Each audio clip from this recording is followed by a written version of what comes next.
Platform Masters was born on April 21st, 2009 at 9:23 a.m. Central Daylight Time with the creation of the design document, and it has since grown from really simplistic to something really extraordinary, or at least in my terms anyway.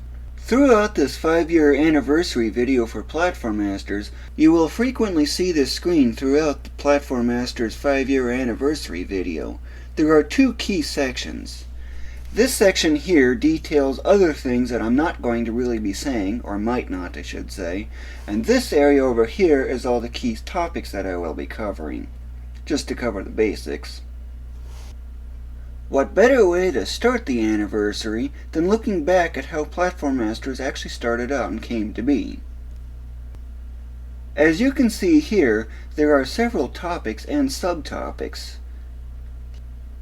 I first started playing video games when I was only 4. I got incredibly good at them, after plenty of time spent at some of them, some games even going on for 200 plus hours, and I really went far. As I played video games, I frequently encountered things like 99 lives or 9999999 for a max score and things like that. They really got annoying, and it hurts the replay value significantly. As a child, I've always wanted to create a video game of my own. I did this initially by putting stuff on pieces of paper, just basic level design and stuff like that, with features from my most played games of all, such as one particular game with over 1,500 hours, the first such game to ever pass 1,000 hours. I started with 2D platformers from the 2nd, 3rd, and 4th generation systems, then eventually migrated to 3D RPGs in the 5th and 6th generation systems, ever since the 2D platformers have pretty much vanished. From playing games on the 4th generation systems where parallax scrolling was a common sight, I began figuring out exactly how it works, and from noticing how it behaves relative to the real world, I saw plenty of weaknesses in the design. Over time, I discovered one simple formula that really works wonders. Pixels times scaling equals coordinate units.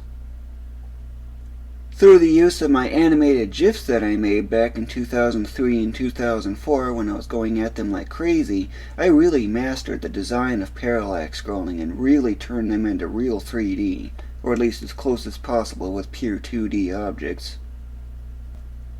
When it comes to game design, I'm pretty much entirely self-taught. How am I self-taught?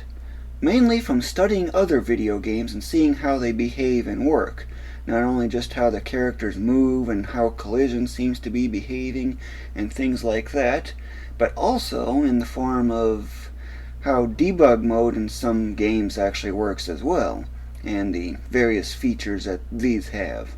From that, I really learned a lot.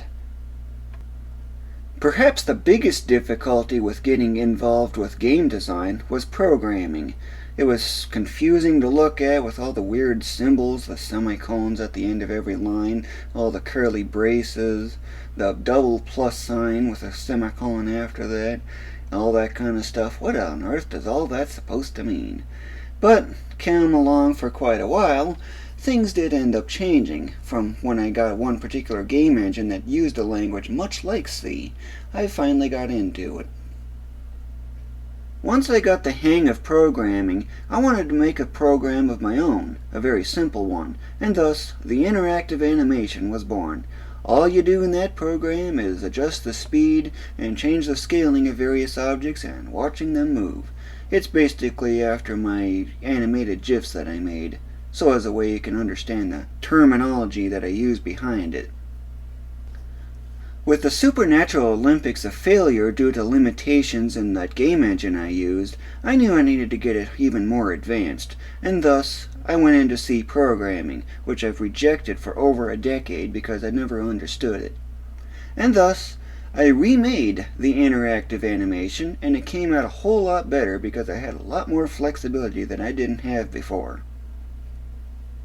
Upon realizing the potential of the interactive animations remake, I wanted to make a remake of the Supernatural Olympics, so I went about making a terrain editor and coming up with plenty of challenges along the way, along with plenty of other details, and one of those challenges just happened to be the making of platforms, basically platform hopping type levels in a sense. And thus I took the design document that I had with the Supernatural Olympics and saved it under a new name. And thus, at exactly, or at least as close as possible anyway, April 21, 2009 at 9:23 a.m. Central Daylight Time, Platform Masters was born. Over the years, Platform Masters grew from fairly simple to fairly complex as far as the graphics go. Fairly basic, all the way up to looking surprisingly realistic on many fronts. And that's pretty much how Platform Masters has come to be, up to this point anyway, 5 years into the making. Before I continue, I want to explain some very commonly used terms throughout Platform Masters, and thus the glossary. Platform Masters Championship, the event that the story in Platform Masters is involved with. Participants go around the world and quickly get to the goal platform in as many levels as possible, scoring points based on level difficulty. Jeremy Kaplan, the character you play as. He is a young adult male who has dreamt for years of participating in the Platform Masters Championship. He stands 70.4 inches, 178.8 centimeters, tall. He lives in the western area of Ronnis, a massive metropolis. World. A setting, a themed environment. There are 20 worlds. Level. The foreground area where all the platform hopping action takes place. There are 300 main levels, 20 tutorial levels, and a few dozen other story levels. Cast. The discharging of a ball of energy toward a target, used to defeat enemies, set off TNT barrels, or provide a quick light. The Glossary, Part 2. CU, Coordinate Unit, equal to 1 pixel in the foreground area or 1.76 inches, 4.4704 centimeters. This is the basic unit of measure used. BL, Block, equal to 32 pixels in the foreground area or about 4.693 feet or 1.43 meters. This is the basic unit used with level design. KBL, Kiloblock, equal to 32,768 pixels in the foreground area, 1,024 blocks, or about 4,805.97 feet, or 1,464.86 meters. SU, Scaling Unit, equal to 2,048 thirds coordinate units in the foreground area, or about 100.124 feet, or 30.518 meters. This is used only for the Z, depth, positions of background scenery. Parallax scrolling, the moving of various layers at different speeds relative to others to give a sense of depth. If used correctly, a realistic sense of depth is possible. Air taxi, a vehicle using trackless magnetic levitation to transport goods and passengers. Next, I'll cover some frequently asked questions that you might have regarding Platform Masters. Let's begin with the frequently asked questions involving the designing of Platform Masters. Why isn't there any gameplay? Technically, there is gameplay, but it's extremely limited. I've been focused on the scenery for a very long time. I plan on working on the gameplay when I finish the scenery. When will Platform Masters be finished? I've always been off on my estimates regarding that. I originally thought it was going to be 2012 and then 2014, but even then I'm always missing my mark because there's a lot of things that come up that I just don't expect. And thus, my current estimate is anywhere from 3 to 8 years from now. It's a big range, I know, kind of disappointing, but it's the only way I can really get any assurance. It's still no guarantee, though. Are you ever going to finish the scenery? Yes, I am. I'm actually getting to the point where I don't have too much stuff left to do at the moment. The biggest thing I need are trees, however, but that aside, There's a lot of it done, and it's only going to be pretty much finalized at this point because I'm only standardizing things, and a lot of things are already standardized to begin with. Will you update the character sprite? Yes, I do plan on doing so. I do have someone working on that though, and so far it's looking like he's doing really good at it, although I haven't really seen it at the time of this video due to being really busy. Why does Platform Masters only run at a fixed 1024 by 768 resolution? For that, I will have to give you some demonstrations, some examples basically. To better understand why Platform Masters is hard fixed to 1024 by 768 resolution, I've provided the simulation at 1/3 scale so you can get a good sense on how things are. I'm only including just the basic levels and all on a black background, without any of the other details around the screen, just for simplicity reasons. Let's begin the simulation with 1024 by 768, the original resolution.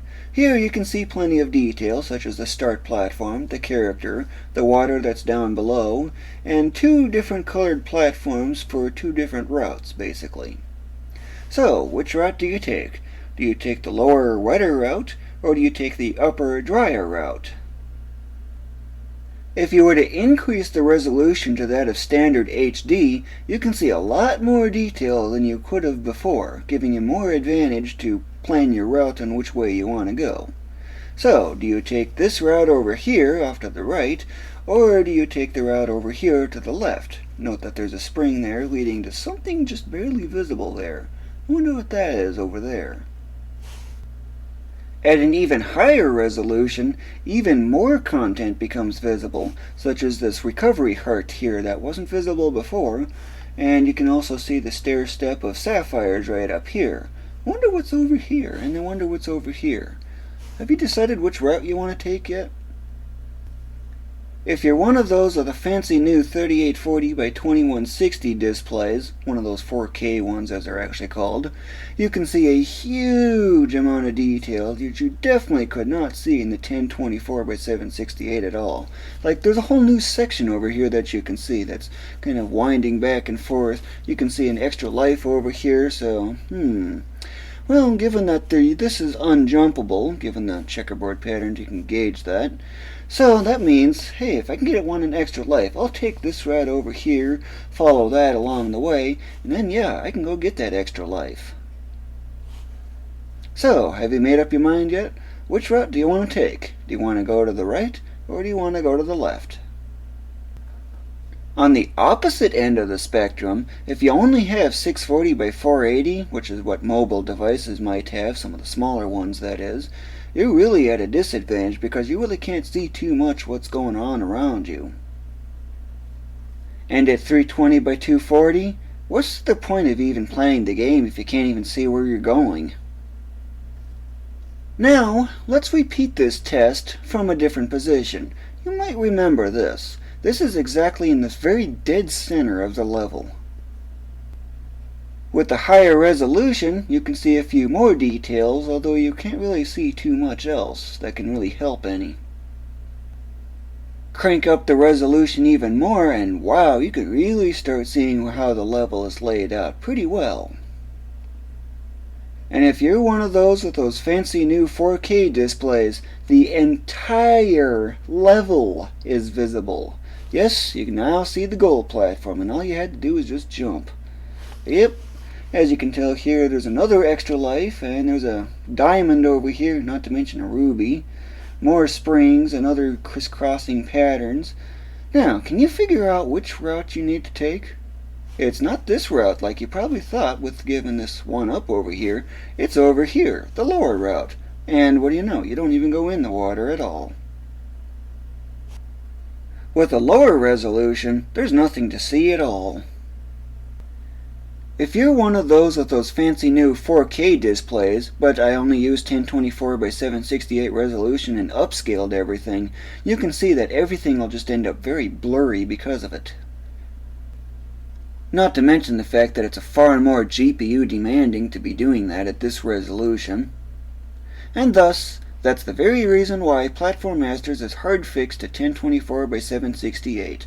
Higher resolutions give you an unfair advantage. Lower resolutions make it very difficult to play. What would a typical level look like? For that, let's go back to what we just covered. This is a rough idea on what you might see during Lake Kevrin for its normal, regular levels. The object of the game is, for most levels, is to get from the start platform here to the goal platform here. You'll never know where the goal platform actually will be, before time runs out. And quite often you might find cases where you don't know which route you want to take. Here, for example, you could take this lower route, dodging these spikes. You might see this and decide to jump over that, which might be wiser because it saves some time. Or you could also head over here and use a spring to get up a bit. Follow the stair step of me with sapphires on top of them. If you're low on health, you could grab this heart if you don't mind the spikes being in the way. And you could jump up here and kind of make use of these slope platforms, kind of make a skilled jump there, a pretty skilled jump there, an odd jump there, a jump there. Just follow the course, grabbing these jewels if you want. They're just for points, basically. Jump over here, and then of course you could take a shortcut here, if you can actually see that in the game engine, for which I think you should be able to. And follow this down, and head over here. Being very careful around here, you could just walk slowly over the edge and grab this jewel here, the emerald, to avoid the spikes. Or you can just try to get a running jump, a short running jump, and jump over here to kind of cover over everything and get on here right away. Go over here, do a long jump over to here, more jumps to climb up all this, going in odd zigzags. If you need health, you can jump from here, going over here, grabbing this, and setting back down here, and just backtracking as needed. And of course, just follow along these. Here you might have a problem because you wouldn't really see anything down below. If it looks like a dead end, look up or look down, and you might actually see something like this down here that you'll actually see by looking down. So, make that jump, grab these valuable items, look down again. Hey, there's more stuff down here, and a ruby. Those score big. And if you really wanted to, you can go on this green spring to grab the one up. Carefully land over here again so you don't end up in the spike pits over here. And from there you can pretty much go right back to where you would have been. Jump down here, make a skill jump over to here. Grab these if you want, but not necessary. Get up into here, grab the heart if you need it, that's a quick one, an easy 10 recovery. And go off over here, zigzag, making various jumps. Don't go over here because that's spikes. Go over here, get on the spring, up you go, and land on the goal platform. Hopefully you can do that before time runs out. Or a much quicker way is, start from the start platform, jump over here, try to land on this, walk over the edge as you constantly fall over here, get over here, make a good quick jump over here, and then just follow this route all the way up, get on the spring here, and work your way up. It all just depends. But that's just the basic idea on what levels might be like.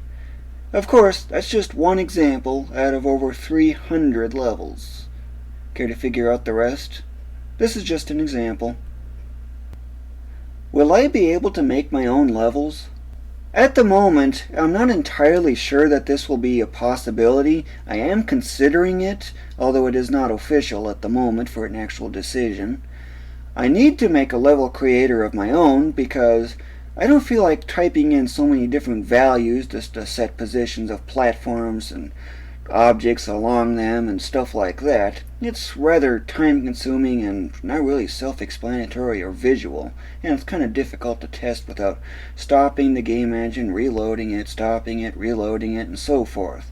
And thus, I need to make a level creator of my own. And if I can get that working, and if it's not overly complex like I'm thinking it might be, then yes, there is a good chance of it. Why do you routinely post screenshots and videos of Platform Masters development? The biggest reason is I see it as a form of advertising that lasts a very long time. I also like going back and looking at how things were and how things have come since for a long ways. After all, 5 years is a very long time. Just go look at the first 10 screenshots and just compare it to the last 10, for example, and see how much of a big difference there is. What is a design document? Think of a design document as a blueprint for a building, only instead of a building, it's a video game. Are the checkerboard platforms final? Unfortunately, yes, and for 2 reasons. The first and biggest reason is the huge amount of workload that would be needed to come up with 20 different themes for platforms, not to mention the 16 possible slopes, with widths spanning up to 256 blocks. That is going to be incredibly demanding for all that kind of variety. The second reason is levels are aligned to a grid, and thus, because everything is spaced out so evenly, it's much quicker and easier to gauge just how far things are apart to make sure it's possible to make a jump. And because speed is important, since you need to get to the goal platform before time runs out, thus the checkerboard pattern makes it much easier to gauge that distance. Will you vary the city's architecture? Unfortunately, it's very unlikely. The reason has to do with the amount of workload needed to come up with many different building designs, not to mention the varying floor heights and things like that. It just costs too much time that it's just not really worth doing, at least in my opinion. Is multiplayer or co-op play possible? Unfortunately, no. Platform Masters itself will not use the internet in any form whatsoever. Dual keyboard input seems kind of strange and confusing to use, so it doesn't really make too much sense. In addition to that, I also have no way of testing multiplayer because I have no one to test it with, or at least that's within my area. What is parallax scrolling, and why do you take it to the extreme? Parallax scrolling is the moving of various layers at differing speeds to create a 3D-like effect. I take it to the extreme because no other game that I've ever seen even gets anywhere near the kind of detail that Platform Masters does. After all, when you have 150 plus layers, that really says a lot. And boy, it really gives a 3D feel way better than only just 2 or 4 layers. Now for the fact involving contributing to Platform Masters. Could I submit a music contribution? Unfortunately, there are no more openings available for submitting music contributions. There might be one opening up here or there, but at the moment there is nothing open. What contributions do you need? The biggest thing I need of them all are trees. After all, what's Cavern Forest without the trees to make it a forest? What do you need as far as trees go? Basically, at the very least, I need a program that generates random trees with a minimum height of 2048 pixels, and they must have realistic lighting. Shadows are optional. I need 3 different types of trees. A deciduous tree, one with dense foliage is preferred, pine trees, spruces are preferred, and palm trees, coconut palms are preferred. Other species are not necessary, but you can do them if you want. The next part of the FAQ involves releasing Platform Masters. Will there be a public beta? Yes, in the form of the demo version. Will there be a private beta? It's very unlikely, but there is still a chance. Are you going to test on other computers? If I had more than one computer, I would. So, for now, the public beta will serve that purpose. How much does Platform Masters cost? That depends on which edition you have. The free edition, which is basically the demo, is free. It costs nothing. The full version costs $24.95 and is basically the full game. The deluxe edition costs $29.95 and it includes vocal narration detailing many more secrets in Platform Masters that you wouldn't have known about before. How will you release Platform Masters? There are 3 things that I'm considering. RegNow is the main one that I'll for sure be using. Steam is another one that I'm highly considering. The other one is Desura. Pronunciation uncertain. What are the system requirements? There are 3 major requirements. The display must be at least 1024 by 768.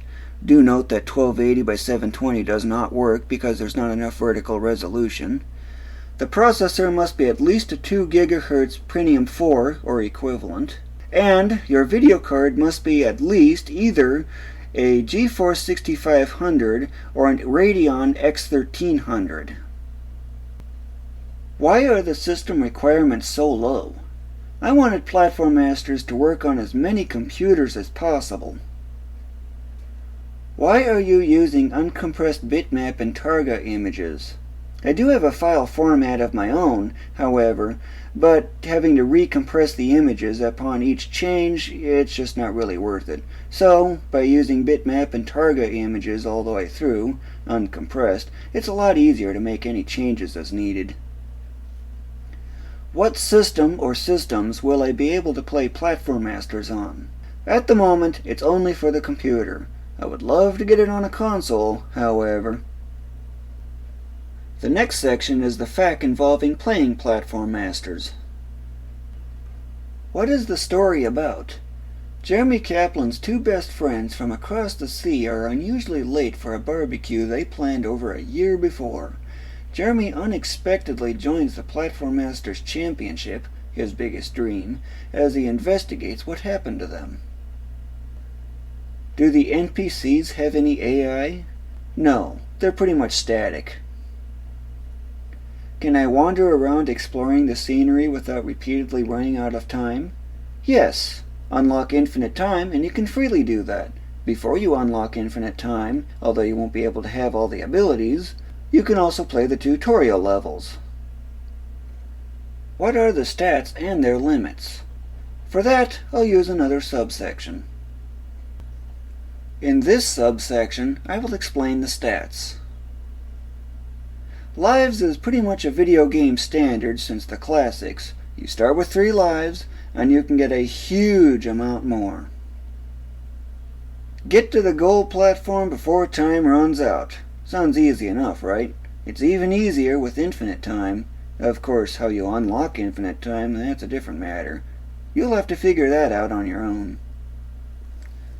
One thing that separates Platform Masters from pretty much any other game, including pinball, is how high the maximum possible score can really get.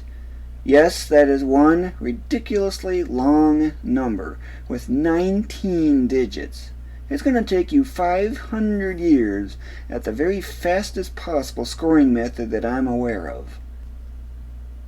Usually, height indicators are mainly in airplane-type games, but Platform Masters is an exception. There are 2 different forms of height, altitude and height above ground. Outside racing and airplane games, speed indicators are generally not present. Platform Masters is an exception to that. After all, the speed limit is so extreme that it makes you wonder just how you can even get that fast in the first place. Power is the most basic of all the power-related stats. If an enemy has 5 HP and your power is 3, and a cast hits the enemy now has 2 HP remaining. Pretty basic, isn't it? Cast rate is how frequently you can discharge a cast. Range is how far the cast can go before it expires.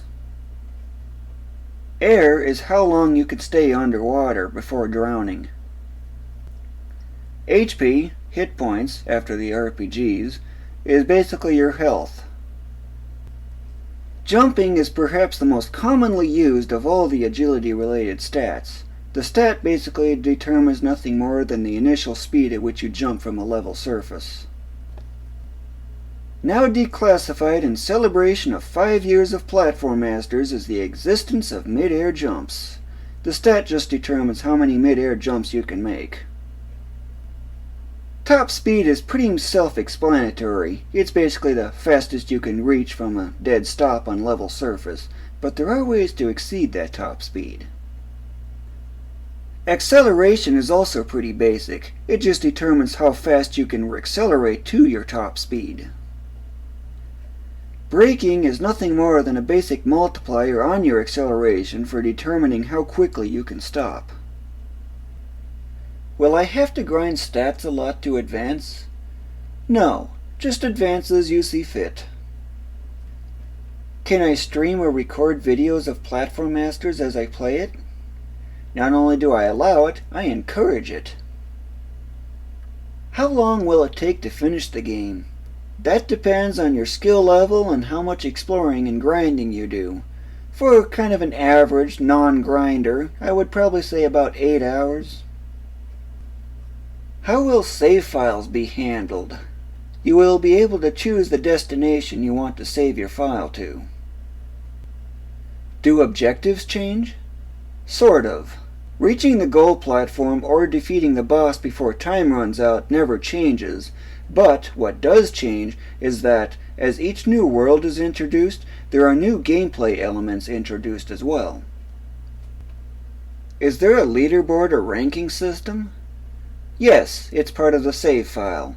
The 3 best times, based on how much time it actually took to complete the level, and the 3 best scores are logged. The main part of the video now begins, the coverage of the 20 worlds.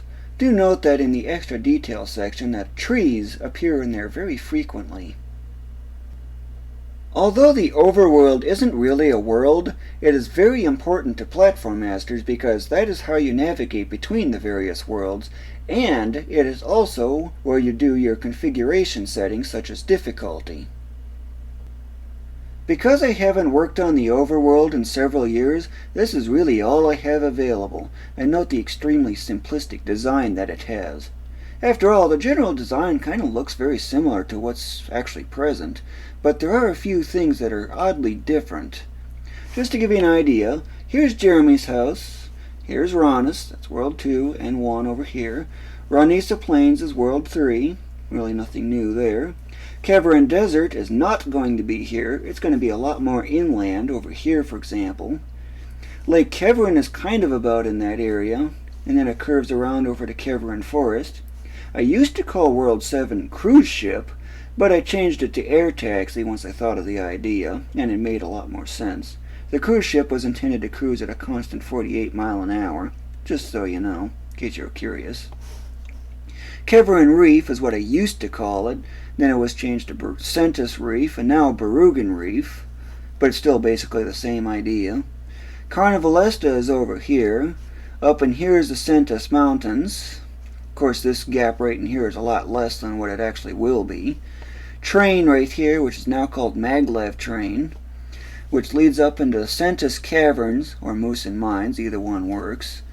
Here's Mount Centusia, World 13. And what used to be called Centus Tundra, and some other undecided name that I couldn't really make out, is now called Moosin Taiga. Leading up to that is Nadara Ice Shelf, and then Nadara Heights, which I later renamed to Nadara Highlands, because the mountains are actually going to be all around it, and there's no island around there or anything like that. The space-based ones are going to be on a separate part of the overworld, which is why they're not included. Tropical Island is Barugan Islands now, which is in the World 19, and the last one is Centus Swamp, which is now Moosin Swamp. Things have sure changed a lot, haven't they? But of course, the path over here and a lot of this over here is going to be changed a lot, but this just gives you the basic idea. This is Osa, in case you're wondering what the significance of all this stuff is. This was supposed to be Sidus, this is Descleal, and this is Musiana. Over here is Ronis, and somewhere over here is going to be Kevinsville. That's just the basic design anyway, that I have it planned. As for what the overworld looks like in the game engine, as you might actually see it, this is all I have to go on. Screenshot 15 when I'm over 500 right now. Yeah, it really says a lot, doesn't it? I used to call power attack, and of course the lives and a lot of other stuff hasn't really changed, but the basic idea is still pretty much unchanged since. World 1, Jeremy's house, is the game's very first world. It's intended to be very simple, just to get you used to the basic gameplay. Jeremy's house may have the most basic of all the levels. Its scenery may say otherwise. It's called Jeremy's house because Jeremy Kaplan, who is now tapping his foot, has his house in the foreground area. Details include things like this sedan and this motorcycle. Being a residential type area, you'll find plenty of houses along the way, going out a very far distance. There's also compacts and trucks here. I'll cover the vehicles later. And in addition, you might notice the parallax scrolling being very obvious here. You can see signs here, another motorcycle, stop signs out here, even more traffic way out beyond. Yep, there is a lot of detail going into the design of Platform Master scenery, but if you really want to look at how things are, I'm going to need some moderate height here. And from this high vantage point, you can see more cars off in the distance, like right there if you can barely make that out, and this very slow moving one over here. It's actually the same speed, it's just really far away. And all that leads out to the Urus Hills over here. But if you want an even higher vantage point, I need to go up a lot. Ooh, that was nice. And when I mean up, I mean up. These objects up here are air taxis. These here are clouds. Note how slowly they're moving. These are farm fields complete with forests, ponds, roads, and even cities out here too. Yeah, Platform Masters really goes out into a lot of detail, doesn't it? Just about to go into the clouds. Here's in the clouds. And now above the clouds. Just so you know, the distance from here over to here is 1 kiloblock, or 32 times the width of the entire screen. 32 times.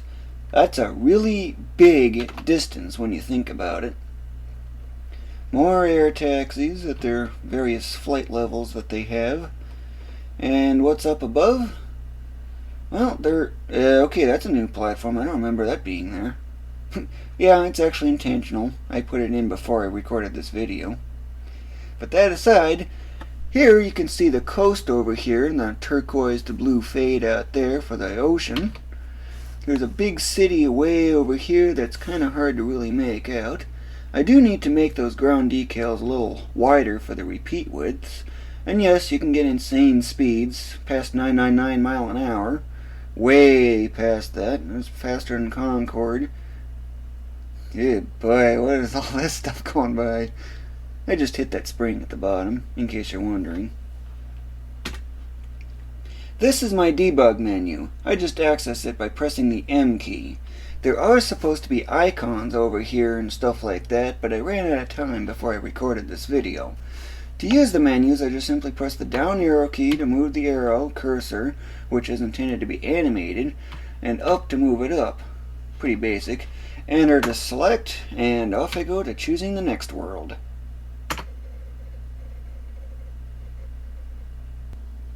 World 2, Ronis, is a very big city. You'll see city stuff as far as the eye can go. Ronis is a very big city with plenty of detail to look at as well. The first thing I want you to note is this traffic light right here. It's animated. As you can tell, it just changed to yellow, and in a little bit it'll change to red, like that. And this one goes to green, and after some time this one will turn into red, and then this one will be green. It just loops infinitely. I also want you to note 56th Avenue North. The camera, by the way, is facing exactly north. And unless you want to drive into the Keveran River, you must make a turn here, but there's no turn on red. As to what these other objects are in the scene, well, you ready to learn what these are actually supposed to be? You've probably seen it actually a few times before. What is it? They're supposed to be advertisement signs involving the Platform Masters Championship, as these sailboats in the background often show, not to mention the traffic too. When I get to that point, that is. But this object over here is something else. Wonder what that is. It's something for you to learn later on in Platform Masters development. These objects right here are benches. You can see the same stuff out here, but in order to really show you the details for that area, I need to go up. And if you noticed real closely there's a huge amount of air taxis. Look at all these air taxis up here. I'll show you another view later on when I get to that point. But that aside, what does this say? N Welcome to Uranus, N. What's with the N? That means if you're exactly perpendicular to that, you are facing exactly due north.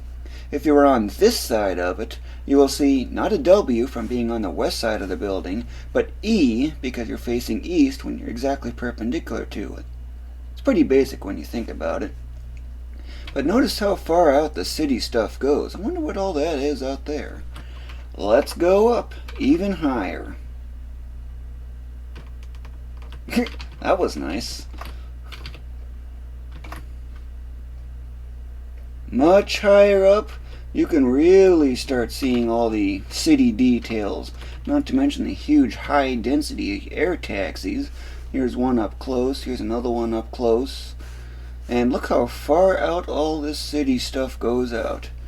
No kidding, Uranus is so big. But if you really want to get a sense on what this is like, well, I'm really going to have to go way up. Oh, I just missed it. Sometimes that'll happen. At the really highest reaches of Uranus, well, this is where you can really start to appreciate just how vast this city really is. Home to 50 million residents? No kidding. And if you look out here, you can actually see an island right here. You can see many other buildings out here with white rooftops. And just about to enter the clouds. And now I'm above the clouds with more air taxis that are actually in the clouds. More air taxis there. And if you look really closely out there, you can actually see another blue or turquoise to blue fade. You'll see plenty of that around throughout Platform Masters. Can't really see those islands out there too well. But here you can easily start seeing the coast over here and an odd little kink right here too, if you're noticing that. Now for some ridiculous speed. You might have noticed that the sky is a little dark looking compared to what it was. That's actually one of the special features in Platform Masters. I'll be covering that later.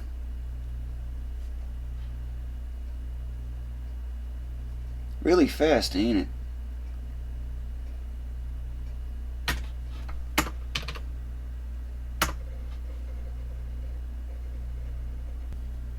World 3, Uranus, has rain present. Ranisa Plains is not entirely finished at the moment, but there are quite a few details that you can look at. For one, you might have noticed the obvious rain effect right here that's quite clearly visible. Here you can see power lines, you can see traffic of all kinds, more so than you saw in Jeremy's house, even high-speed maglev freight trains going by. And out here you can see the Ron Hills, and over here are the Keverin Mountains. There's another train coming from the other direction too that's a little bit closer than that one. But if you notice here closely, there's rails there. And there's another rail here, power lines. You can actually see the wire itself. It's kind of hard to see up close like that, but you can certainly see it if you look closely enough. Higher up, this is where you can see the unfinished stuff out here. This is the Keverin River, for which I need to add ground decals to make it varied. Nothing really significant regarding that, at least. There's that other train going the other direction that I just barely missed. And high up above, well, there just really isn't all that much to see. Now the clouds finally start coming into the view. See the boundary right there? It's really faint, but you can see it if you look closely enough. Of course, my arrow was actually a little lower, but higher up you can more easily see it. What's above? Hey, there's no rain and there's a blue sky. Even higher above, there's just really nothing to be looked at. Not very exciting, is it?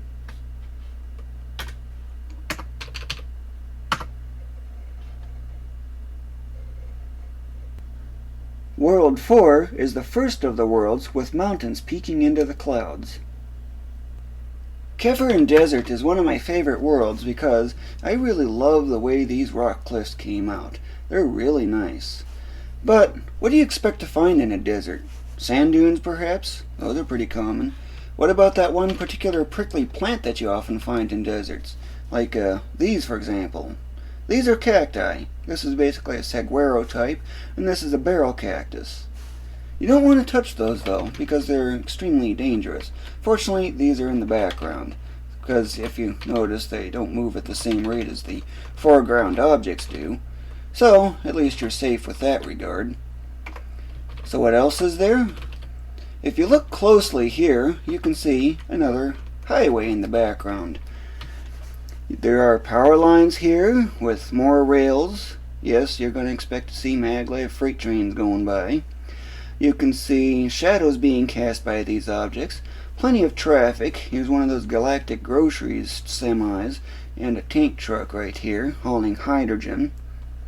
Here's one of those travel buses, the Ranisa Keverin Travel Services Company, if I remember the full name. And here's one of those maglev freight trains going by. That one's at 15 SU. The other one there coming in is at 16 SU. So what am I doing? Well, I want to show you just how fast these trains really go. Notice how I'm not quite almost 200 miles an hour, and the train's still going faster. Now it's going in the other direction. And also look in the background here too. You see cacti hidden behind these sand dunes on every occasion here and there. Yep, there's all kinds of details like that in Platform Masters. Really fast moving, and yes, that was intentional. Now I want you to note how here this is blocking the view and you can't really see the ground right in here. I'm going to go up a lot. Now you can start seeing the ground coming into the view here. Yep, that's another one of the special effects that Platform Masters has. That was good. That's what I was looking for doing. But to really show you the really high areas, this is going to take a long time. And you remember what I said before about the Keverin Mountains poking through the clouds, right?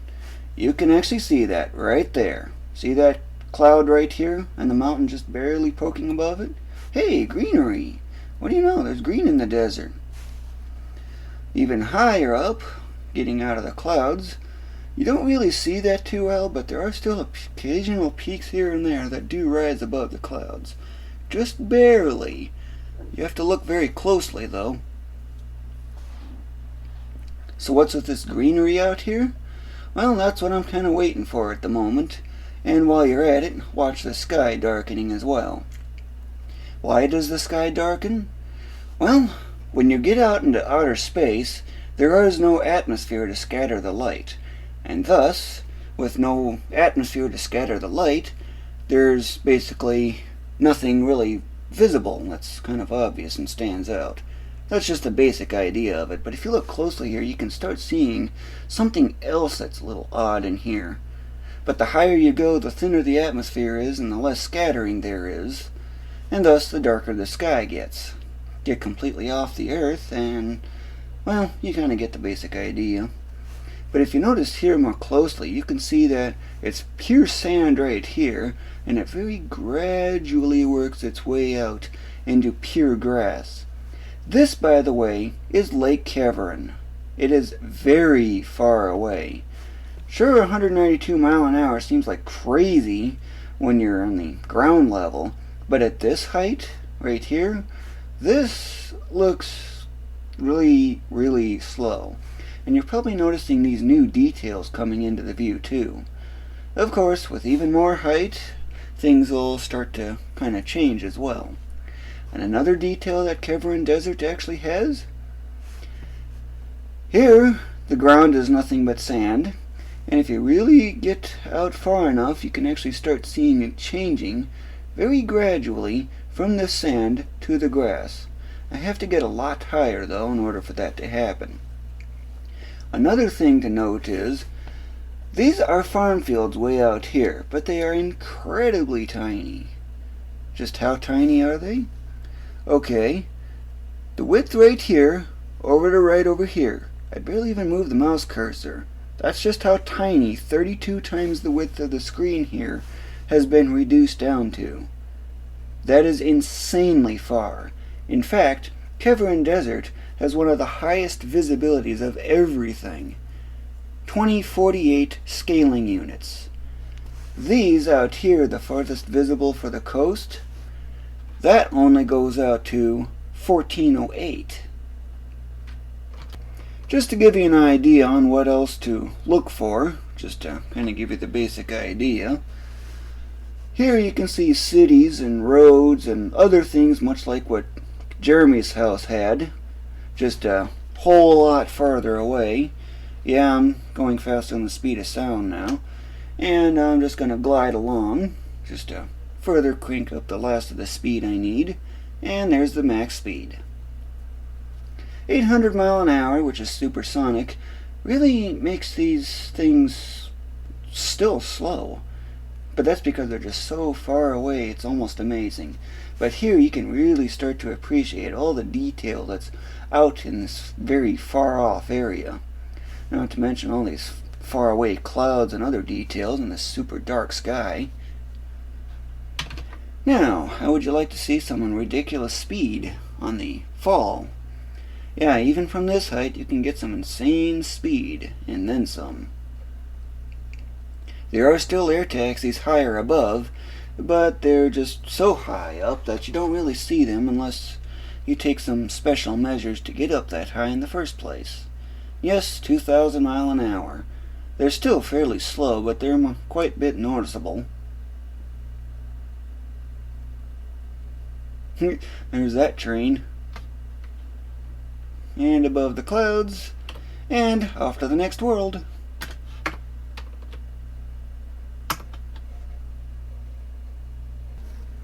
World 5, Lake Keverin, is one of the most beautiful that I have ever done.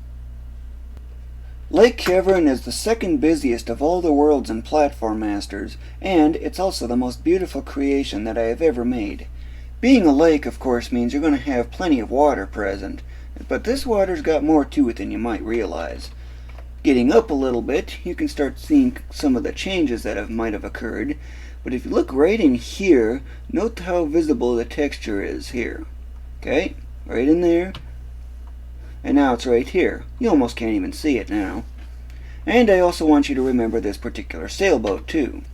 Champ begins July 20. Remember those signs in Uranus? Yep, pretty much something very much like this is going to be present on there.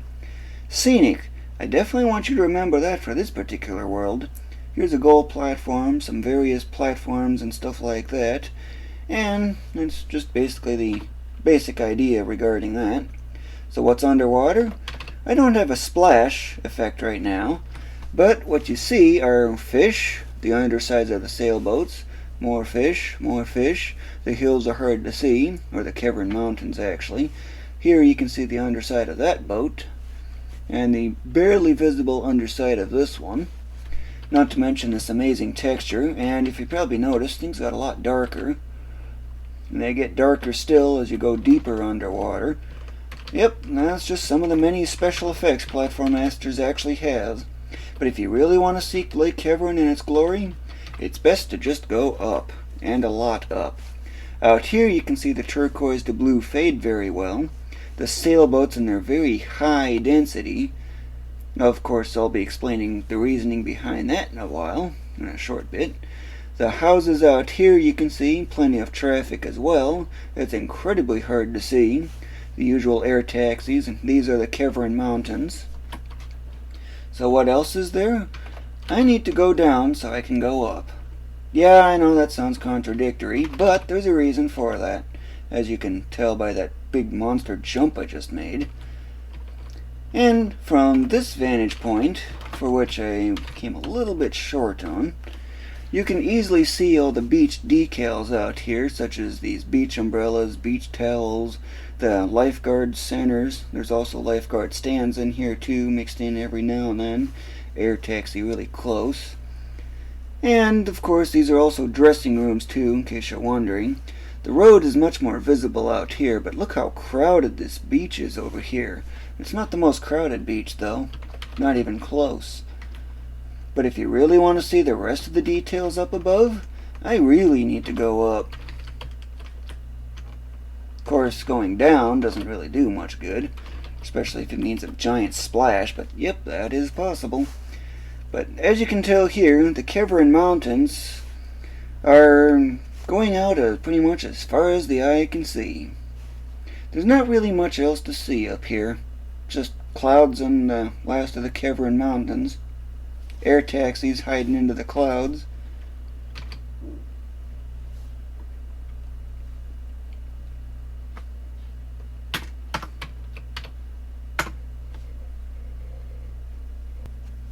World 6, Keverin Forest, is very misty in the low-lying areas.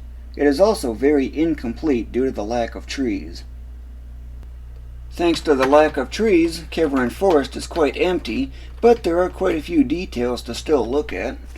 For one, here is a power line much closer to the view, casting a shadow. There's also rails for maglev freight trains, and there's a whole bunch of different cars going by, such as this compact right there, another compact, a sedan. There's even an ambulance in there. There's a truck there, semis. You'll find plenty of those around. There's even cop cars present. Lots and lots of different variety for traffic, isn't it? And just to give you an idea, look at this motorcycle right here, or even this one. This guy right on top is pretty much about the same size he is, except is so much farther out, 3 3/4 times farther out, that it's a wonder that they can even be seen at all, or even made out. That just gives you a real sense on just how big and fast everything is in Platform Masters. Then again, before I continue covering the rest of the details, there's a maglev freight train going by. This is 192 miles an hour, like any other train that's present. Trains come in all kinds of lengths, and the cars on top of them are very random, and for some reason they're all the same on the top. Wonder if I have a bug present somewhere. Oh well, that aside, I'm going to be going up and covering the fog. Now watch how this fades like that, and it becomes a little fainter, harder to see things, and clearer. Now it's faded, clearer, and if you look closely here, you can actually start seeing something coming into the view. It's a little difficult to see, but if you look closely enough, you can see that, especially if you have high contrast, like right in here. You can clearly see a boundary right in there. But if I go up even higher, that's when you can really start seeing some of the more details that are present. Don't seem like there's much here. This is the Tigram River, by the way. And hey, I think I see something else here. What do you know? There's even more hills visible. Yep, that's just another one of the effects that Platform Masters has. But if you really want to be careful, you do want to be careful, by the way, because fallout. There's a bottomless pit there. You don't want to go down too far. The Tigram River being visible, the highway being visible, those are all your warning signs to let you know that you're getting too low and that you might want to go up. Or at least just alerts you that their bottomless pit's getting very close. You can also judge by how misty the scene gets too. But high up above, the Keverin Mountains just go on for quite a ways, but they do come to a fairly sudden stop. That's because that's the end of the mountain chain, and down below you'll find the coast, but I don't have that added in right now. But you can still see the fog hidden between every single one of these layers here.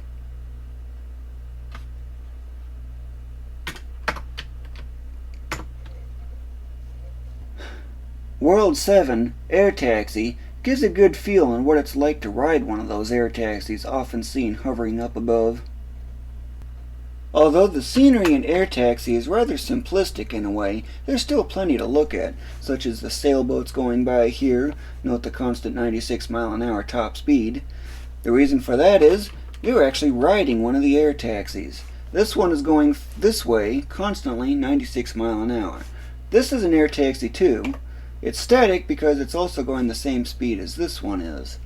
These ones are going slightly faster because they're at a higher flight level and thus less dense traffic, so they can go a little faster. Note the islands going by as well in the background. So what else is there? Well, for that I need to go down, and quite a bit. So what's down below? You'll see when I get there. Of course, I gotta dodge all these platforms and springs and stuff along the way. Whoa, that was close.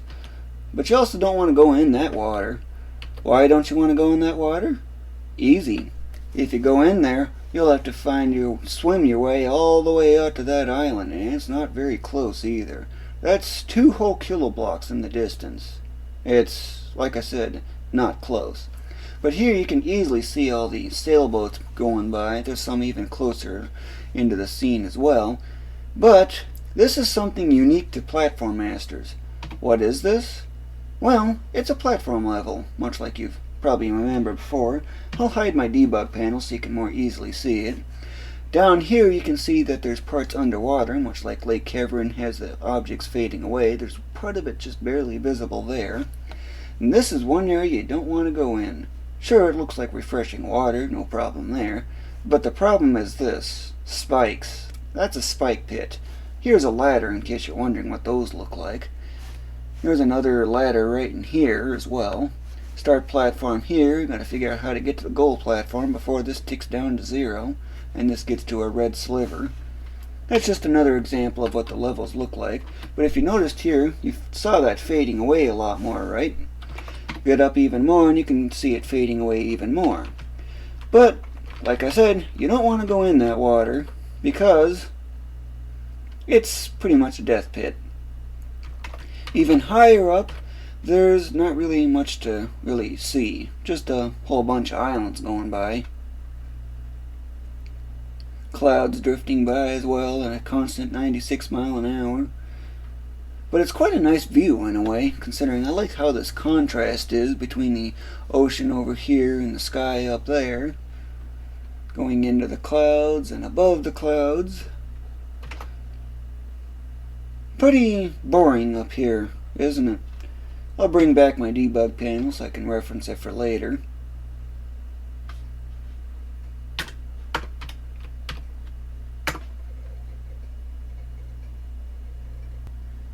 World 8, Berrugan Reef, is very pretty thanks to the sunset. Berrugan Reef is very scenic, especially enhanced by this sunset sky here. It's called Berrugan Reef because of one main detail.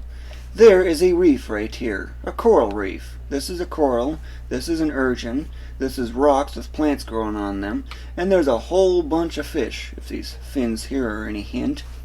The reef goes out very far into the distance, as you can kind of tell here. It's kind of hard to see it, but there is plenty of reef out in that distance. Underwater, there's not really all that much to see, but as you can tell here, this part looks pretty static, but this part down there seems to move differently. That's because this is a cliff face. If rotated, it goes like this, based on the shape of my mouse current there. Over here, there's another detail that's visible. That is a submarine, right here. You can see the fins right here, the stabilization fins, the entrance right in here, and the few small windows. This is more of a tourist type of thing, however. But you also don't want to go down too far either, because there's a bottomless pit down there. Not very exciting, is that? And just so you know, this over here is Berruga Crater. It doesn't look like much of a crater, because after all, where's the circular part of it at? For that, I'm going up just to show you. Not up a lot, but just enough so you can kind of get the idea. You can easily start seeing how circular it is right here. Of course, you do have oddball islands like that and that over there, for example. But here you can kind of start seeing just how circular it is. To get a real good sense of how circular it is, I'm going to go way up. Except that was down, not up. So how am I going down for? That's because I'm going to be using this to really go up. I love that wagon wheel effect. Here you can easily see the circular shape that Berruga Crater actually has. I'm going to go up a little bit more still. And here you can easily see just how circular it actually is. It's actually not a circle, but if you look around closely here, you can see that there's actually another island just off screen over here that you might be able to see if you go over far enough to the right. But here's the central island that's pretty much right smack in the center of the crater. So that's basically how that crater is, or at least how I have it designed anyway. Now for one of these really big high-speed falls. That crater sure looks pretty big, doesn't it? It's actually an 8:5 ratio. 8 on the x-axis, which is left to right, and 5 on the z-axis, which is backwards to forwards for the increasing distance. And really high up above, there's just not really much else to see. It's much like air taxi. But as you can see here, there's plenty of sailboats every now and then, not to mention your usual air taxis, which are nothing new. Getting up above the clouds, just to show you what this is, into the clouds and above them, there's not really all that much to really look at.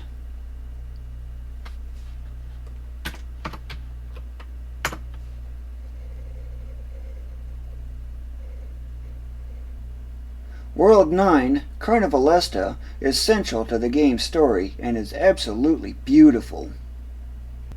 Carnivalesta is Platform Master's most detailed world. After all, look at all these details just going way out, almost as far out as you can possibly make out. Not only that, it's also extremely colorful because, spanning between these light poles here, you have flags. Colorful flags at that. And what's your carnival without your classic hot dog stand, your burgers, tacos, donuts, clown dunk stand where you basically throw a ball at this to knock whoever's in here to make a big splash. There's corn dogs, barbecues, sodas, you name it, it's here basically. Of course, you may find a lot of these odd balls here and there. That's because of this stand right here. Basically, all these balls here, you throw them into here to score points. The bigger your score, the higher your prize is. What's this EG all about? EG stands for Egani, or Egan for the singular. It's the game's monetary unit that really isn't used, but it gives you the basic idea. And if you're noticing on this banner right here, it takes place in the year 2073, hence all these air taxis hovering up above. Being a night type setting, just so you know, things get dark when you're away from any light sources, and Platform Masters does just that. But even here you can see just how far out all these stands go, not to mention the roller coaster and all that other stuff out in the background there too. But just to give you a quick idea on some of the rides, just so you know, seek the 75-minute Carnivalesta video for all the details. It's not as updated as this, but you still get the general idea. The Ferris wheel is the most obvious of them all, called the Hero Wheel. This outermost part right here goes at exactly half of pi miles per hour. But you also got your haunted house, even a broken down ride. These are just now starting, because it takes almost exactly 2 minutes for those to start up. But this one looks like a very familiar ride. This is just a height indicator in a sense. These are swings on chains that just spin around in circles. Beyond that, that's pretty much all I'm really going to cover as far as the rides go. So what else is there? I'm going to go up a lot. And when I mean up a lot, I really mean up a lot. Here you can see plenty of cars out here. There's an air taxi up pretty close, but it's not the closest of the air taxis. But as you probably saw here, the sky seems to have changed. It's brighter looking, after all. This one's the closest of the air taxis. You can see the light in the front there, not to mention the stuff on the inside. The Centus Hotel is over here. There's plenty of cars out here. The ones that look like they have an orange line on them, those are semis. The ones that don't are other vehicle types. Just so you know on that. To show you the Centus Hotel more clearly, I'm going way over here to my pyramid of platforms in a sense, or at least the side of it anyway. And as you can tell here, the view is quite magnificent. But now watch the sky. I'm going to show you this new feature that I've added in. See how it's fading away? Yep, that's just one of the many features Platform Masters has. Of course, I need to stop bouncing around, because I want to show you the really upper areas, the really high ones. But for that, I need to go really high up above. And when I mean high, I'm not joking. I mean really high. Here the Sentis Mountains really start becoming visible. And hey, there's the stars too. I'm going to hide my debug panel so you can kind of get a sense on how things are. But just look at all this activity down here. My, that's a lot of activity. And this area here is incredibly scenic. Look at all this beautiful detail here.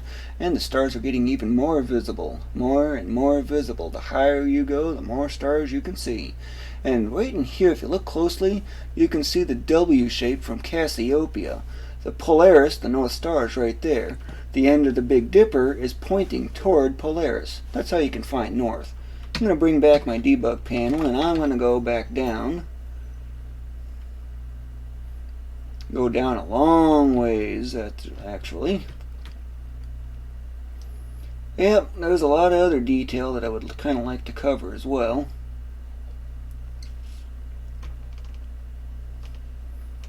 Yep, that's what I was after. Now, there's one other thing that I want to show you, but it's incredibly far away, so I'm just going to let him run. Oh yeah, before I forget, I always forget about it. I don't know why I do, but I do. So, let's see, which one of these should it be? I think it's around here. I'll take that one. So what is all that about? Well, it's the shortcut to the key area, but it's actually a little too far, or a little too early, so I had to pick one, basically. So, waiting for all this to go by. Up I go. Hopefully I don't hit anything. Very, very scenic, this Ulillillia, isn't it? And it looks like I missed it, because I don't remember exactly where it is.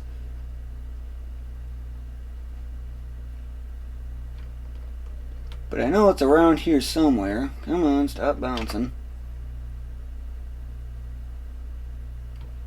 Nope, ain't there either.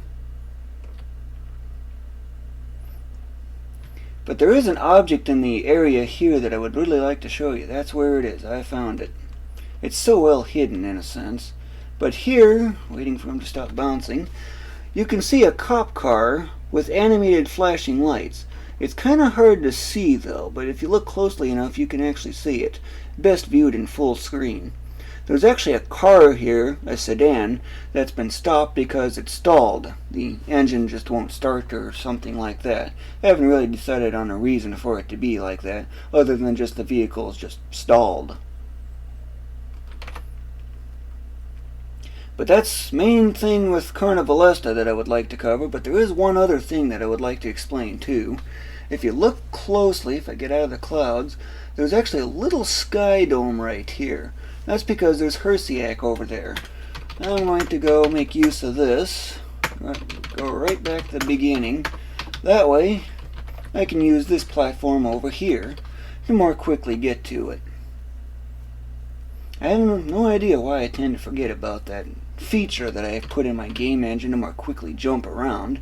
But here you can kind of start seeing that sky dome there. The sky glow from Hersiak in the background. You can kind of see an odd bright spot over there. Get up even higher yet and it starts becoming even more visible. There's an air taxi really zipping by. The higher they go, the faster they are. Get the platform out of the way and there you can start seeing Hersiak, and there's the sky glow very closely visible there. It's about the best it's going to get. But Hersiak is about as visible as they're pretty much really going to get. Not to mention all these pretty stars coming into the view. So many pretty stars.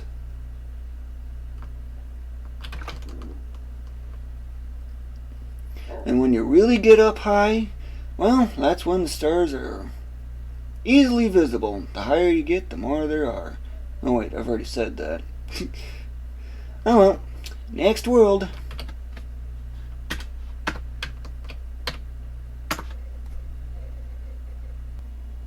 World 10, Sentis Mountains, is the easiest world in which to get high speeds and actually see the stars during the day.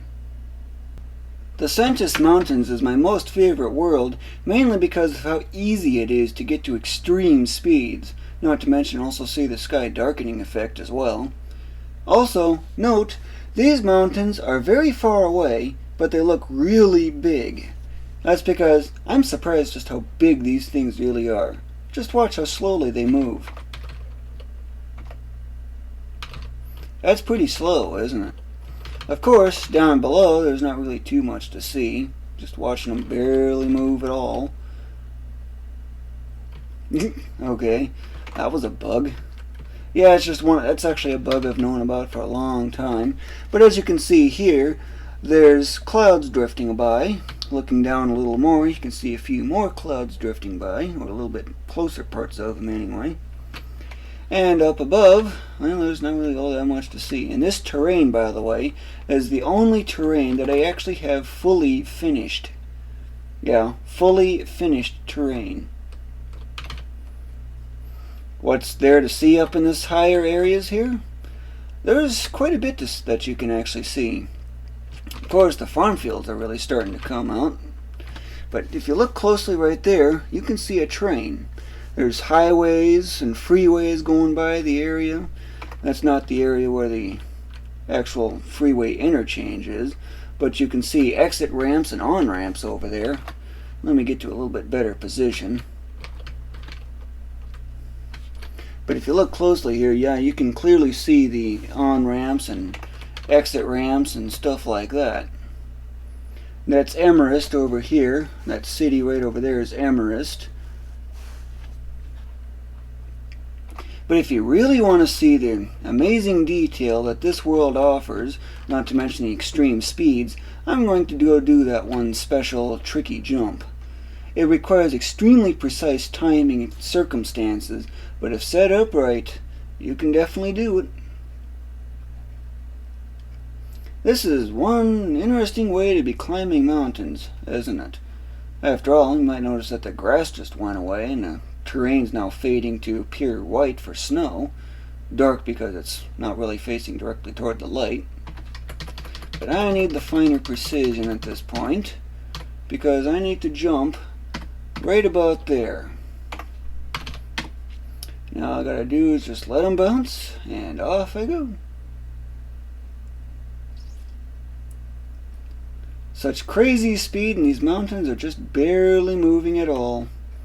This is one interesting way to be climbing mountains, isn't it? Yes, I meant to jump, not just watch the sky. Notice how it's darkening ever more and ever more as I go up more and more. Such an incredible speed, too, if you probably might have noticed that. And pretty much almost any moment you should be able to see the stars.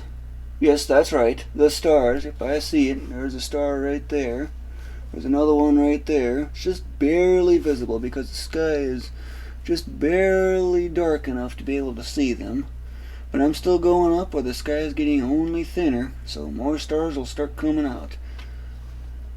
So what am I after now? Well, I'm just showing you around pretty much. Nothing really special there.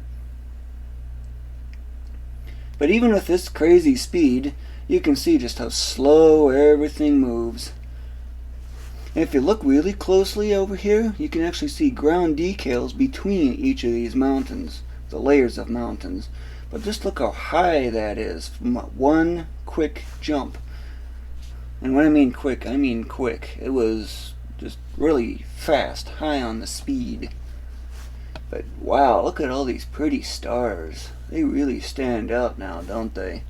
Of course, if I were to get up even higher, there'd be a whole lot more stars coming into the view.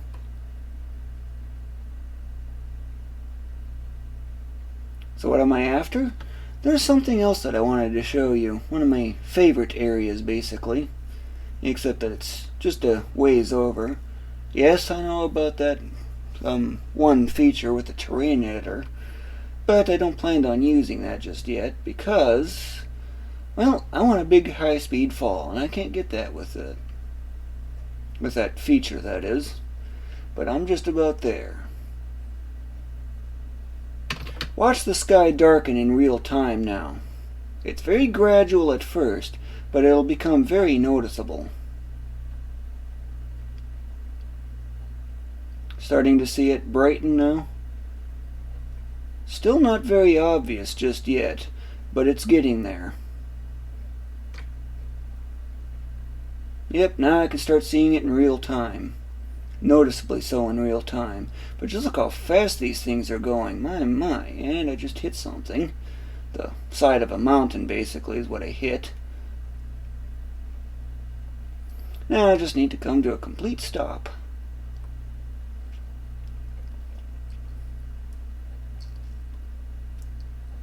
You can see the ground decals between these mountains right in here quite fairly well. There's a city right here, right next to a small little lake there. Rivers coming away from the mountains. That was interesting. That's only just pure luck that allowed for that to happen. Sometimes that does happen. But it's the only way to get some ridiculous speeds. If you're after speeds, that is. But what I'm after is this next area over here.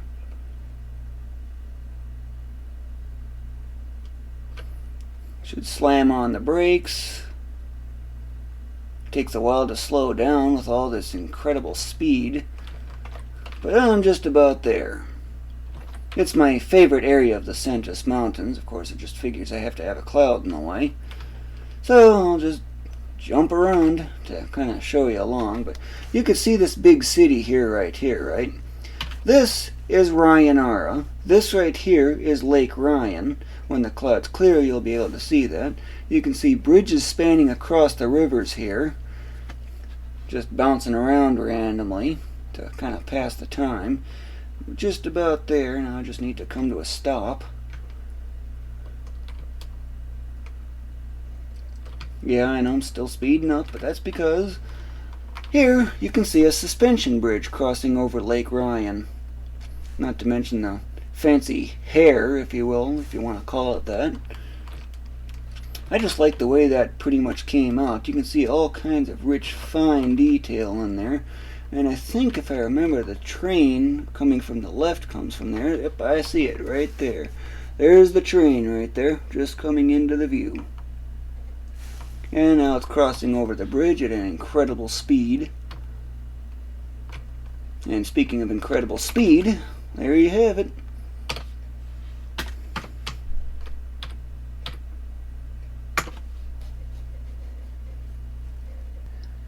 World 11 maglev train gives a good feel on what it's like to ride on one of those maglev freight trains that frequently go by in the backgrounds. Maglev freight train is much like air taxi, except instead of riding an air taxi, you're riding on one of those maglev freight trains that you've often seen in the background until now.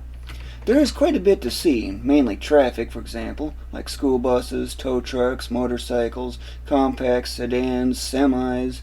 Basically, if it's a car that you'll typically normally find, even cop cars and ambulances, you'll find it here. Just so you know, Chimp begins July 20. Say, ain't that a familiar phrase? Best, in red, spelled downward. It's just one of those poems of sorts. And you might be wondering, what's with this extra odd shadow? What's that all about? That's from power lines visible in the foreground area. You can't see them because they're at 0.75 SU, when the closest visible is 1 SU, which is where all the foreground action takes place. But higher up above, there's not really too much to see. You're probably thinking, okay, I got trees, whoopee!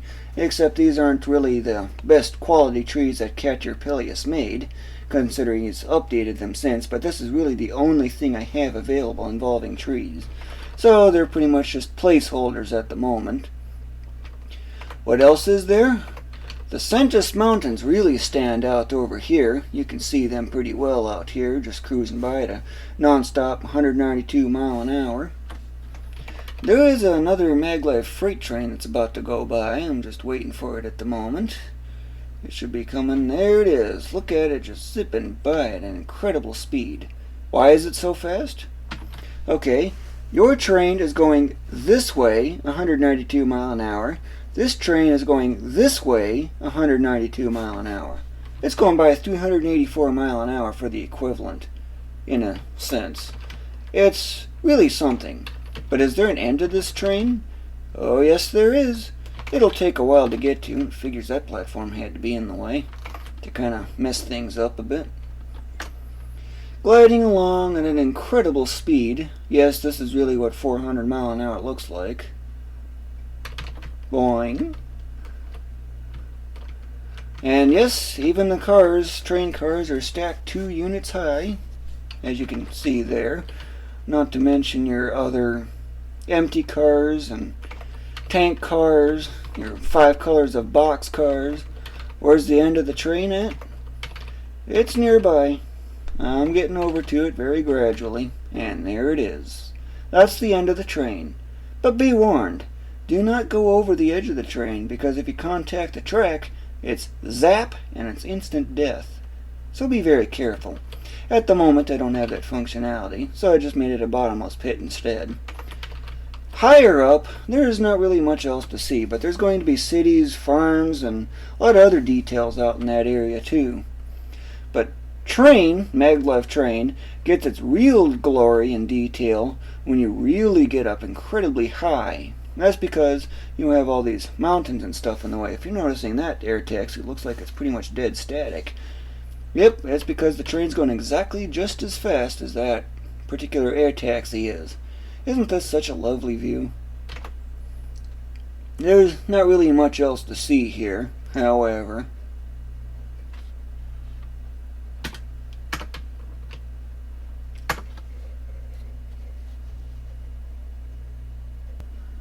World 12, Sentis Caverns, is the only world that has a ceiling, a height limit. Sentis Caverns, or Moosin Mines, is a very misty place thanks to all the mining operations going on here. That down below is mud. I don't have functionality for it right now, however, so he would be moving incredibly slow if it would actually did have functionality. And be warned, mud can get incredibly deep, so be careful. In addition to that, you're probably wondering, what's with that yellow and pink gradient right here? Well, that comes from the imprecision with 8-bit color, and having to have so many transparency layers all blending together to produce that effect. And another detail to consider is this sign right here, 64 blocks north, Nautara Sector 5 right there, and this is Nautara Sector 5 over here. Remember, the thickness of that platform there is 1 block. Picture 64 of those going out into the Z distance, and that's just how far away that actually is. Pretty far, isn't it? What else is there to this cave? Well, you can see plenty of tracks in there and stuff like that, and there seems to be a vehicle over there. And that's because that is a minecart. It's robotically driven. This is a pool of water filled up with a whole bunch of mud. And what about the rest of the stuff? Well, that's pretty much all the main detail there is. Here's something for you to figure out, though. How do you go over 200 mile an hour through a cave for this kind of duration? Makes you ponder, don't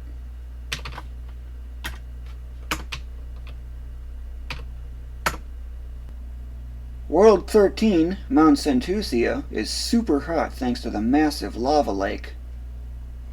Mount Sentusia is a volcano with a very large central crater with a lava lake at the bottom of it.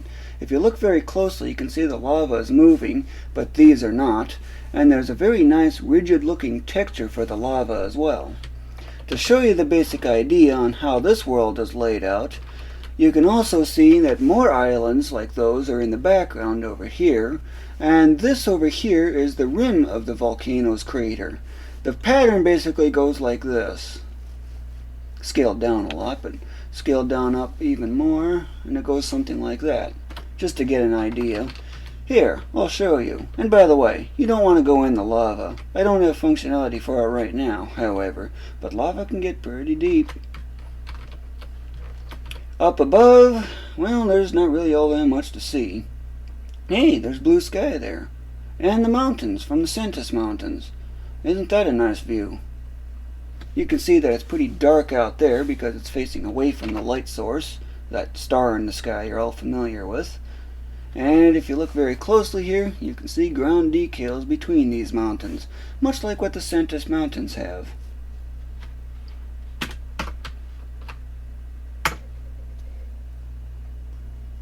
World 14, Moose and Taiga, is mostly unfinished because I haven't really gotten at it. Moose and Taiga is mostly unfinished because I haven't put much focus on working on it, but there are a few things that are done that are worth noting, such as the Sentis Mountains here, the traffic here, these power lines, and the rails for the maglev freight trains. There are two others, but they'll come eventually. This river is supposed to be both a river and a lake with varying z distances. This cliff right here is supposed to have a texture on it and also a waterfall somewhere over here. Maglev freight train going by. And there's going to be a whole bunch of spruce trees along the area as well. Well, spruce, pine, and others. These are the trees from Caterpillius and the only ones I really have to go on at the moment. This is a pine tree, or spruce. I like calling them pines. Don't know why, but I do. And of course that's a deciduous type tree. There are other details that I do need to work with though. That was nice. Up above, there's not really all that much to see. Just a whole bunch of mountains, and this grass texture I do need to update so that it better blends in with this. It's kind of faded out like that in that kind of ugly yellowish color, mostly because it's grass and dirt combined. It's really short grass, mainly because of the high latitude, in addition to also fairly high elevation. But that's just basically the general idea for this world and what's in store for it.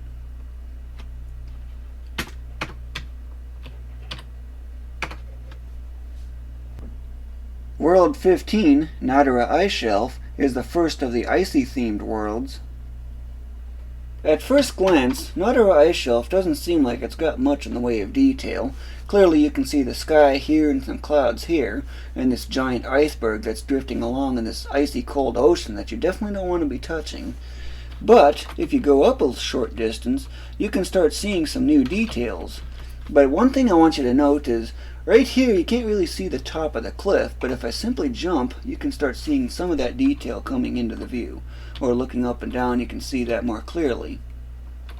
But to really show you the far areas, of course don't go down too far, that was an actual miss. You can touch the water, but only very briefly, for a very short time. But when you really get up, you can start appreciating the detail that this world has to offer, especially the snow texture right here. Man, I love the way that came out. That's really nice. So why is it called Nadara Ice Shelf? That's easy. First it'll go up a lot. This object right here is the ice shelf itself. If you're probably noticing here, it seems to have a varying z distance as well. These over here are the Sentis Mountains, and being in July, to summer basically, in the northern areas of the planet, the ice shelf is breaking up, hence all these icebergs drifting along in the background. But, so I can really show you the other parts of this, I'm going to go commit suicide, so I can get down more quickly, and up I go. Watch the ice shelf here slowly changing. This seems to be going slower than this over here is. And you can usually start seeing the varying z distances that this particular object has. Far up above, up into the clouds, there's not really much else to see. In the clouds, above the clouds, the mountains poking through the clouds, and that's really it. Kind of stale, isn't it?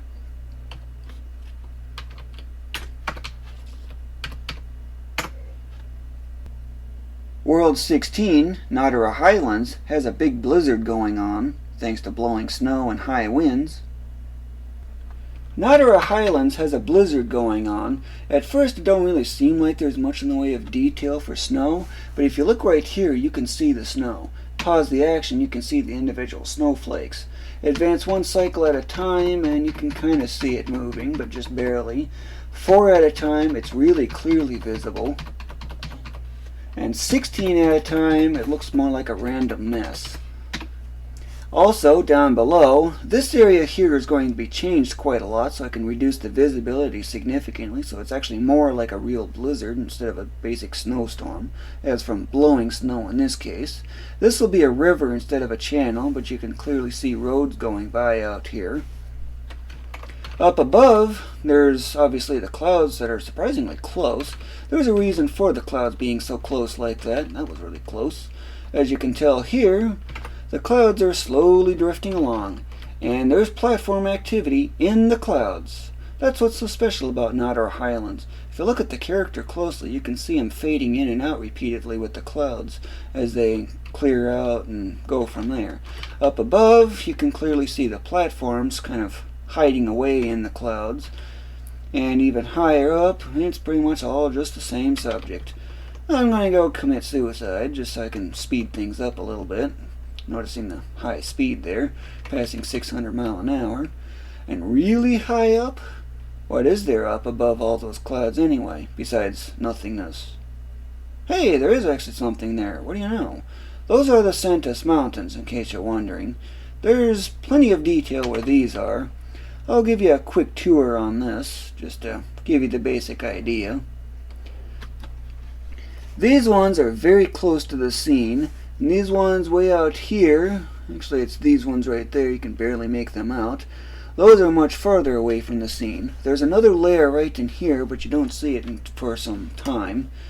Get on a big glide going along here, and, well, you can kind of get the basic idea overall. 800 miles an hour, and just look how far out you can see. At least you don't have all that blinding snow in the way.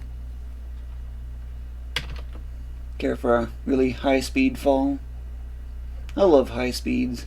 That's one thing I made for Platform Masters, just so it can be really, really, really fast. And fun as a consequence. That was fast, wasn't it?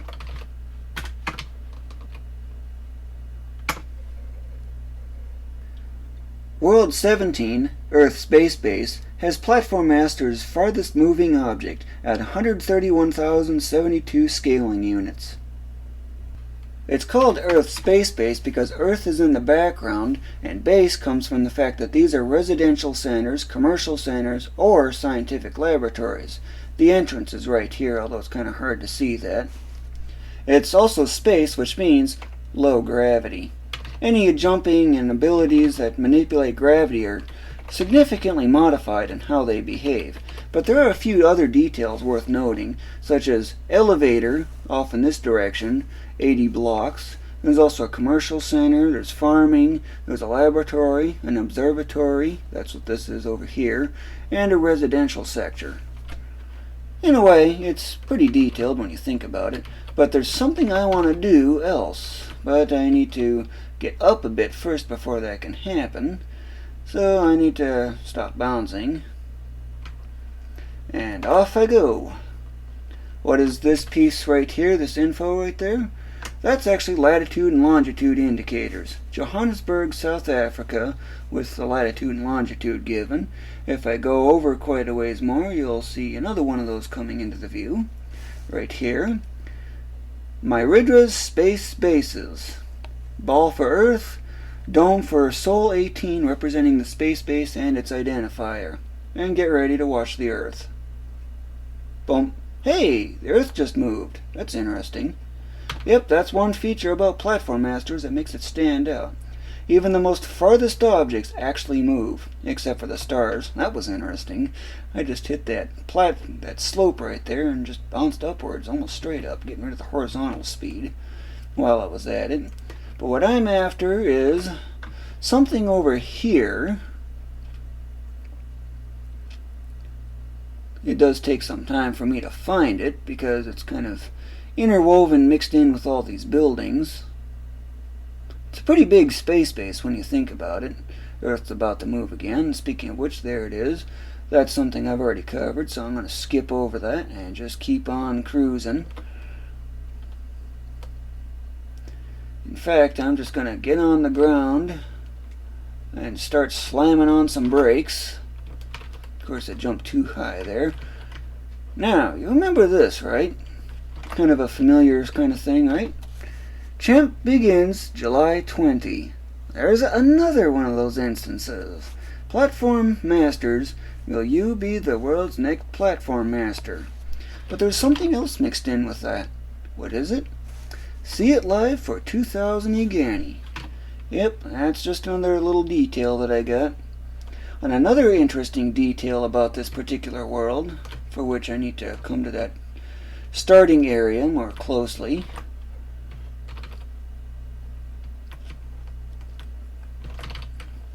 Gotta love the bounce ability, sure comes in handy. Now watch the Earth move, bump. Look how much distance it takes just to get the Earth to move. You can see all kinds of details on this. Keep in mind, I got this from the Blue Marble, or not that, Visible Earth from NASA's, how I got the source. I need something like this for what's to come next. Mars Space Base. Still hasn't moved yet. Look at all this distance that's needed. But it's just about to finally start to move. Boom. Hey, there you go. There's your next move. World 18, Mars Space Base, is very similar, but there are a few differences. Mars Space Base is pretty much the same as Earth Space Base, except with a few minor differences here and there. One thing you might be noticing is that, why does Mars look to be pretty much the same size? Well, that's because Mars is only half as distant, but Mars is slightly more than half as big as Earth. So, you might have also noticed that this got a little bit flatter too if you actually paid attention more closely. But here you can see that big canyon that Mars has, not to mention these giant volcanoes that it also has. Mars has less gravity than Earth, which means your regular jumps and other abilities that manipulate gravity are so much slower to use. And when I mean slow, I mean they're really slow. After all, I'll just do some bouncing here, waiting for him to come to a stop, and I'll just continue on. Once I get him to land, I don't really need much in the way of a really high jump for this. But here you can see Icaria Planum, Polar Research Lab B for their identifier. And this one's got Myridra Space Bases, Ball Mars instead, and the Dome Sol 25 because it's space base number 25. But if you probably noticed here, the Mars in background has already moved, when Earth would have actually moved just a little bit ago, but Mars is just about to move again. Boom. As you can tell there, it don't take anywhere near as much distance to get Mars to move, and it really does not take much in the way of speed or any other details to get that to go. And of course, I hit the slope. I'm going to crank up the speed a lot, and then I'm going to do a really big jump. So that way you can watch Mars move in the background here. Do cycle advance so I can time that just right, so I can get an incredibly fast jump. After all, watch Mars move on both axes. I'm slowing down deliberately because I don't want to hit other objects that are in this particular area, but now I should be clear of them, so off I go for picking up max speed. It's pretty neat that Platform Masters actually has objects like these actually moving. Most other games don't. But notice how much slowly this changes with gliding. Yep, Mars has such low gravity and you're so far above the surface it's even less. It's something like 15% that of Earth. Earth's surface, that is.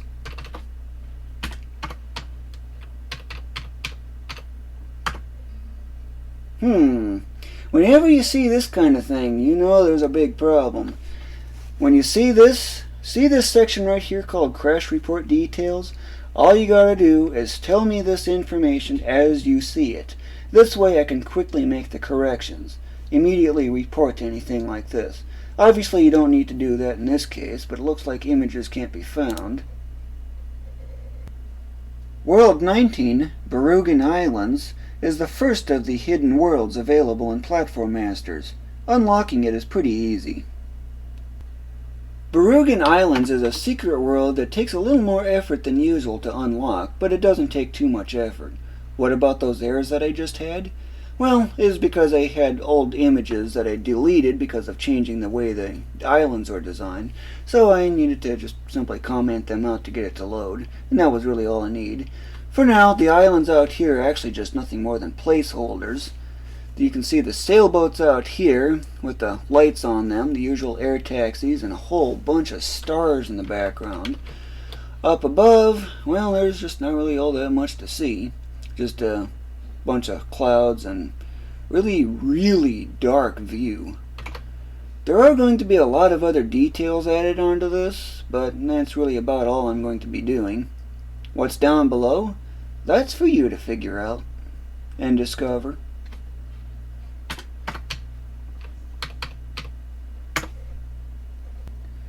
World 20, Moose and Swamp, is the game's most challenging area of them all. And by the way, this will be the first time you'll actually see it in the game engine. This is the first time you've now seen Moose and Swamp. However, it's not the actual finished version, not even close, because for the most part I'm only using placeholders. But you can still at least kind of get an idea on what it might be like. And just so you know, look at this huge score and the huge number of lives, not to mention the high HP as well. Just accessing this world alone is a real challenge, let alone the levels within this particular world that are a challenge in and of themselves. It makes difficulty 0 seem like difficulty 6. Really intense when you think about it. And guess what? You're also going to see the lower areas too. Why am I going to show you that? That's because I only have placeholders in, except for stuff you're already so familiar with. These cars out here, you can definitely see the power lines here and the rails for the trains and the traffic. Nothing really new there. What's this dark brown area? That's where the swamp water is going to be. But at the moment, this is really all I have left. Not too much to see, huh? As to what the real World 20 will actually look like, that's for you to discover. Good luck getting to this world. It's worth it, trust me. Now for frequently asked questions involving the future, beyond Platform Masters release. Will Platform Masters be updated after the initial release like your book has been? Definitely. Should there be one of those fatal error notices that I'm not catching otherwise during my testing, I'll definitely have to fix it. But even long after that, I still plan on making updates. Just minor bug fixes usually. Will Platform Masters be ported to a console system? I would love to do it, but there are obstacles in my way that prevent me from doing it. Will there be a boxed version of Platform Masters that I could buy from a store? I would also love to get a boxed version of Platform Masters, and I would love to see it in a store. Unfortunately, it's very unlikely anytime soon. Is there any mobile device support? At the moment, it's highly questionable. What comes after Platform Masters? After Platform Masters is finished, aside from dealing with all the bug reports and stuff and making the fixes, I have my 2D RPG that I've had planned since 2007. Yes, 2007, before my book existed, since my book is based on it too. After my 2D RPG, there's also a possibility of a 3D remake of Platform Masters. Just think of what Platform Masters has in 2D and spread it across the third dimension. Beyond that, I have no idea what else I have in mind. Will Platform Masters be in game expos? It's very unlikely, but there is a chance. What do you plan on doing with the money you get from the sales of Platform Masters? There are two things that I have in mind. First, some travel. Not a lot, but just some. Second, money for support for other projects for the future, and also to live on. What is your biggest dream or wish regarding Platform Masters? Of all the things that I can think of, perhaps the one that stands out the most is seeing the box for it on store shelves. This video was created by Ulillillia. Thank you for watching.